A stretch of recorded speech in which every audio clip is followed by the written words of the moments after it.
Hello, and welcome. I'm Dave the Wanderer. If this is your first time here, that may sound like a funny name. Since I was a kid, I have always loved the idea of a wandering storyteller. Since there aren't any taverns full of people waiting to hear a story these days, I've opted for the next best way to be a wandering storyteller, this channel. So sit back, relax, and prepare for an adventure. Welcome back. This week we have another original story from author DJ Morand. The story is called Riftlander, and is a dark fantasy short story from the Legends of Vandor Anthology. Today we'll be listening to part 1 of 4, and I'll be reading the story for the next few weeks. Here is Riftlander.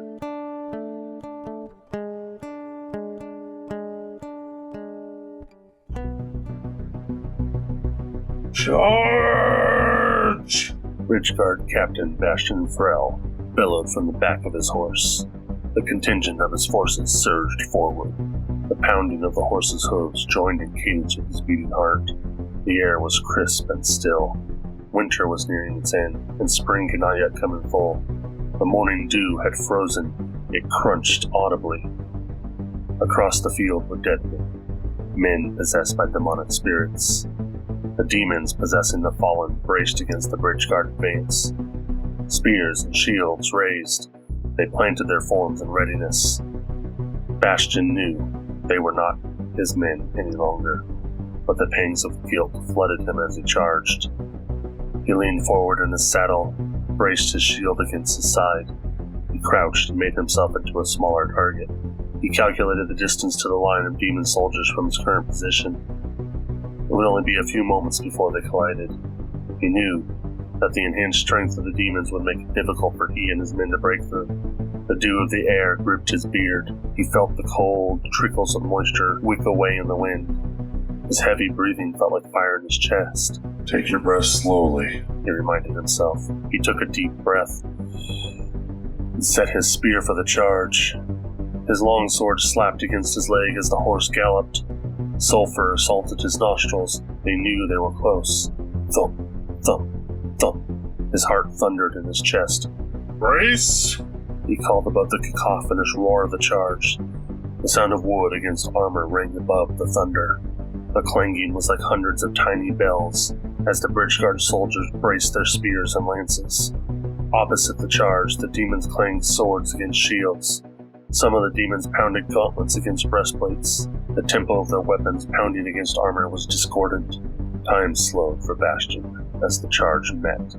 The sound of clashing steel and ripping flesh filled the air. The scent of blood rained upon the ground. Bastian's spear caught a demon in the throat, and it stopped him short. The impact flung him forward over the enemy line. His horse buckled and crashed into their ranks. The clatter of armor, weapons, and the hard pounding of bodies hitting the earth filled his ears. He tumbled and rolled. The din of battle seemed a distant echo as he gained his bearings and rose to his feet. For a moment, it was another battle, another time, so long ago. He stared at the line of men and tried to ignore the pulsing beat of his heart in his ears. The faces of the men fighting on the lines were his men who died in 100 battles. Panic gripped his throat, and Bastian couldn't breathe. A large blade swung down towards his head. Time resumed. He swung his shield in a wild block and deflected the sword. The ring of metal against metal echoed in time with the rest of the battle. An overwhelming sea of echoing steel swept over the battlefield. Another swing from the enemy's sword came in from above. He blocked again with his shield. The pain of the impact vibrated through his arm and shoulder. He couldn't fight back. His sword was still sheathed. Again, the sword descended. Again, he blocked. The subsequent hammering shook his body. Bastian was in agony. The fall or the attack had weakened his shoulder. He fumbled back and tripped on a stony outcropping from the ground. The rock clanged against his foot armor, but had little effect on his well-being. As Bastian fell, the sword missed, cutting the air in front of him. He recognized the face of his attacker. He remembered the faces of all his men, all who had fallen. In 20 years, he remembered them all. The rift spawned demons, and those spawned took their bodies. He remembered his men out of necessity, as much as he did to honor them. It was a disconcerting thing when a man you knew was dead came back to face you in battle. Mason Akar. he thought. That's who it is. No, not Mason. A demon. He corrected. Mason struck with the large two-handed blade again. Bastion rolled to his right and deflected the blade with his shield once more. The impact stung worse than before. Mason raised the sword again and snarled. Bastion could smell the sulfur surrounding Demon Mason. He swung his armored foot as hard as he could at Mason's knee. The bone cracked audibly.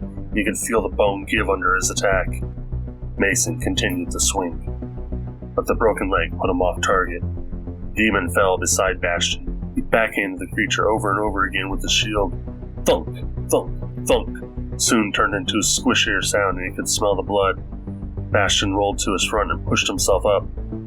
Overwhelming guilt flooded into him. Mason had been his soldier, and he had killed him. Twice. The siege engines. He remembered. The entire reason for this foolhardy mission had been the siege engines. Bridgeguard Keep was under siege, and the main host of the army was pinned down at Maker's Pass. The narrow pass had been employed to bottleneck the demon army approaching from the north. Bridgeguard Captain Bastion Frel had been put in charge of protecting the keep.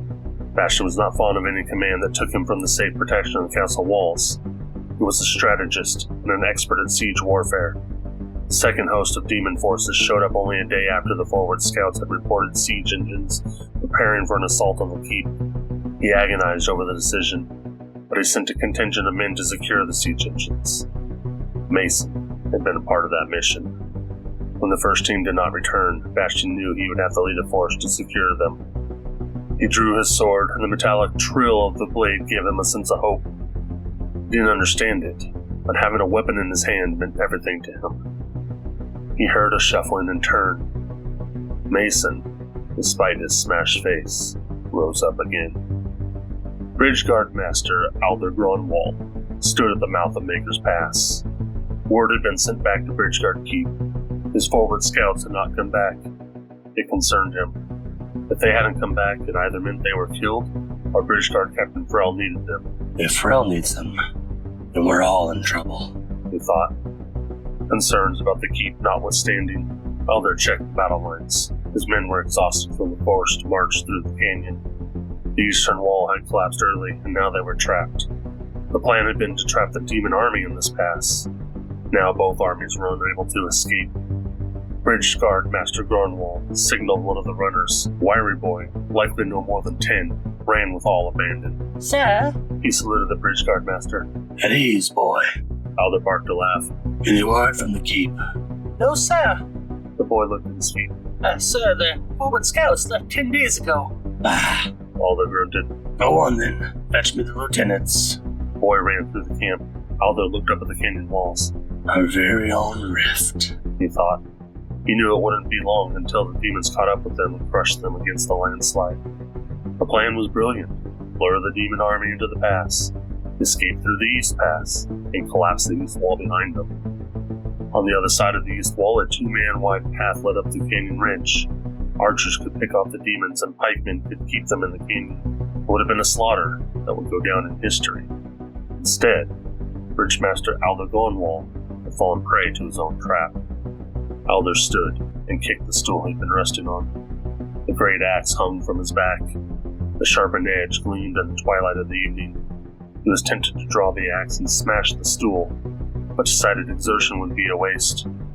After a few moments, the boy returned. The lieutenants are waiting for you in the command tent, sir. Very good. Go and get some rest. We'll need every man come the day. Bridgeguard Master Gronwall walked slowly to the command tent. Worry creased his brow.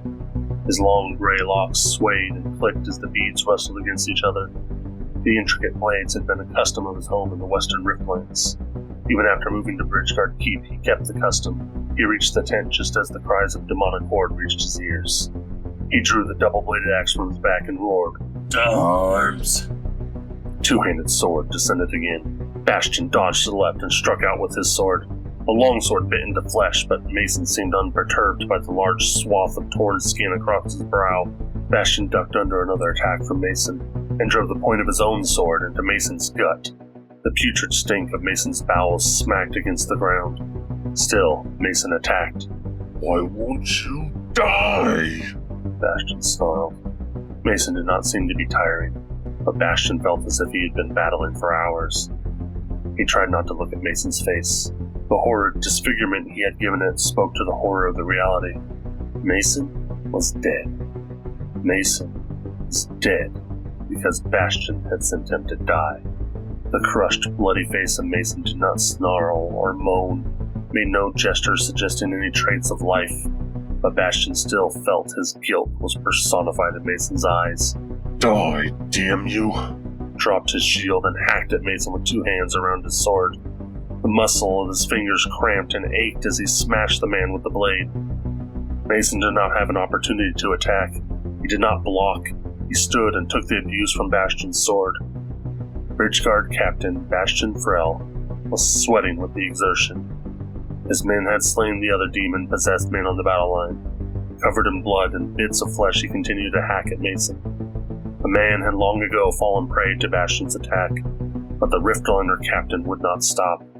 Rage, fear, and desperation bubbled inside him. He swung one last time and felt his sword catch in Mason's chest. The corpse held fast to the blade, and try as though he might, Bastion could not dislodge the weapon. The men under his command stared in horror at the macabre scene their captain had made. Blood and visceral fluid had been flowing about the battlefield. Bastion heaved and gasped. The exertion of his attack was catching up to him now.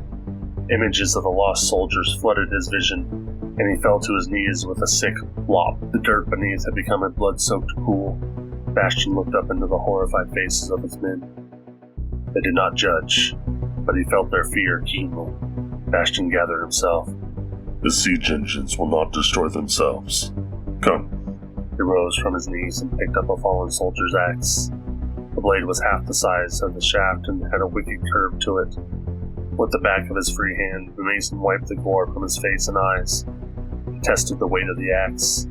Satisfied that it would not be too heavy for him, he looked to the west. He did not turn as he spoke. The demons want our lives, our bodies. They will stop at nothing to overrun the nations of our lands. The Riftlands, the Marshweld, the Winterweld, and then the Eastern Islands. All of these, the demons will consume. They do not have the right. They cannot take what is ours. For over 1,000 years, Riftlanders have died to protect these lands. For 1,000 years, our mothers, our fathers, our siblings have bled to secure our future. I ask you, are we any different? Are we less than they? Are we more afraid? Are we not strong? Rise up, Bridgeguard. Rise up, Riftlander, and enter your name into the annals of history. Today, we will not allow our land to fall to these foul creatures. He slowly turned around. Blood still smeared his face. His eyes glowed with passion. We will not fall. Riftland! He roared, and his men roared with him. Bridgeguard! He roared. Bridgeguard, Riftland, honor! Roar! The words echoed across the battlefield. To battle! Bastion gripped the lead of the mount and swung himself into the saddle. He raised the axe above his head. Charge! Thanks for listening. That was part 1 of Riftlander from author DJ Morand. Next week we'll start with part 2. As always, if you liked the video, give us a like. If you want to hear more, hit that subscribe button. Until next time, I'm Dave the Wanderer, and this has been Audio Storytime.